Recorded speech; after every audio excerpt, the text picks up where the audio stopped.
This is Quinn. Don't let that barn glitter fool you. She's actually a Harlequin sheep, not nougat rolled in pecans. I'm here to give her a haircut and remove all the stuff that looks like the waiter at Olive Garden got a little out of control with his Parmesan. Once I remove the belly, I can finally get into that first hip, and whoa! Salt and pepper spots? Didn't see that coming, did you? Now we move up the neck, cleaning off her little cheek. At this point, I'm just trying not to get lost in that black hole as everything peels off. I lay her down for long blows, begging to see more of those spots, and I am not disappointed. As I get to that last shoulder, she wiggles a little bit, trying to find a comfy spot. I let her take her time to find it, and then a couple more blows and I'm finished. When I let her go, she forgets that she's supposed to run off and lays there until I nudge her gently. When I asked her for a review, she said she liked it and even gave me a thank you. This is Baby Doll. She's a Dorset sheep and probably the largest one I shear. She's so big it took me 7 minutes to shear her as opposed to my normal 3. It might not look like I'm struggling at this speed, but boy am I. I had to turn my shears off just to lift her. Whoa! Dorsets are typically used for the show ring or meat production, but these two girls are just here for the snacks. This family has both the mother and the daughter, this being the mom, and these girls are good for nothing but being the backyard lawnmower. As I pull this big girl up, all I can think is, my neck, my back, it all hurts because you're fat. At the end, she ends up laying down because she kicks, and honestly, there's nothing I can do about it. Honestly, it's not worth the energy to set her back up. A couple butt pats before I go check out that fleece. This thing is the size of a twin bed. Wow. Because I felt bad about fat shaming her and we're all about body positivity, I apologized with some treats like any woman would want. This is May, a Shetland sheep and by far the smallest I shear. Here's an average sized Shetland, and here is May. She was an orphan that was turned into a bottle baby and it really stunted her growth. You would think smaller is easier, but this is much more difficult for me. Besides the clippers being as big as her head, I was having a hard time keeping her comfortable, so I went down to my knees to accommodate. Since she's so small, her skin would easily fit in my clippers, so it takes lots of little bitty jabs to make sure that I don't get any skin in there. But just because she's small doesn't mean that she doesn't need a haircut too.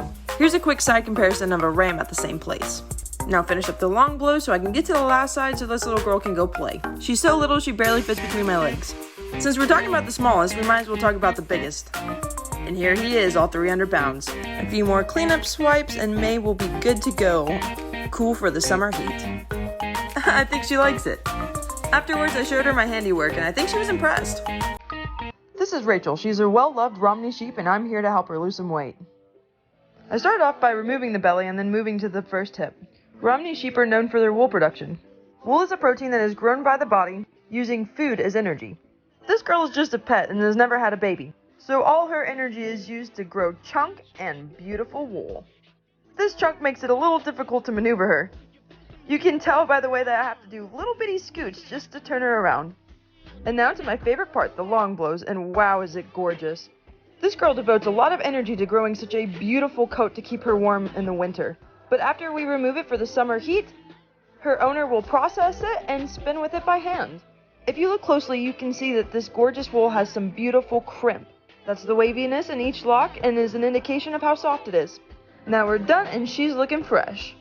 But check out how beautiful this blanket is. It's enormous. Thank you, Rachel.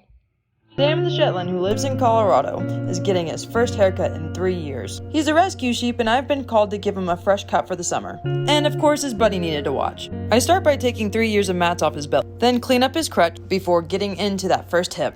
Overgrown sheep are incredibly hard to shear. The fleece is weighed down with mats, vegetation, and oils and dust. So besides it being difficult to break through those mats, that felted fleece is pulling on his skin. When that happens, I have to concentrate really hard on not nicking him.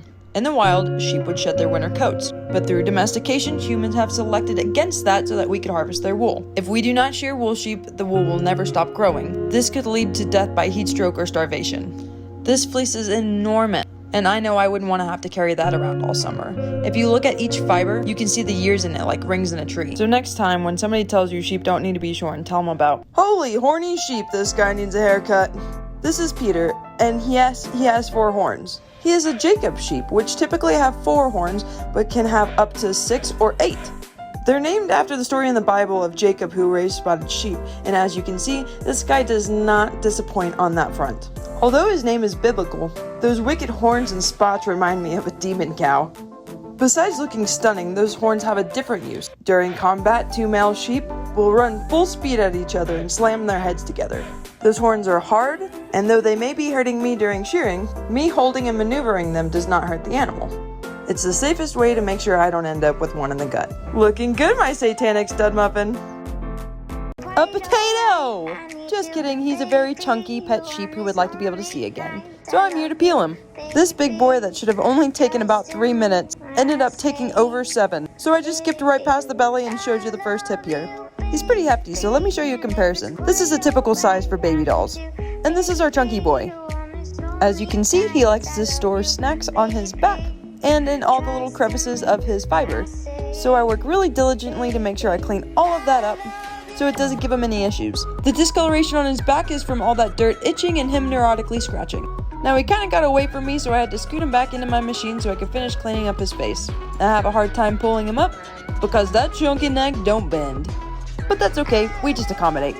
Now we're on the last side, and I can tell he really appreciates it by the way that he relaxes into me. This peeling must seem like the best scratches ever. One more swipe and let's see him. Looking fresh, remember when he was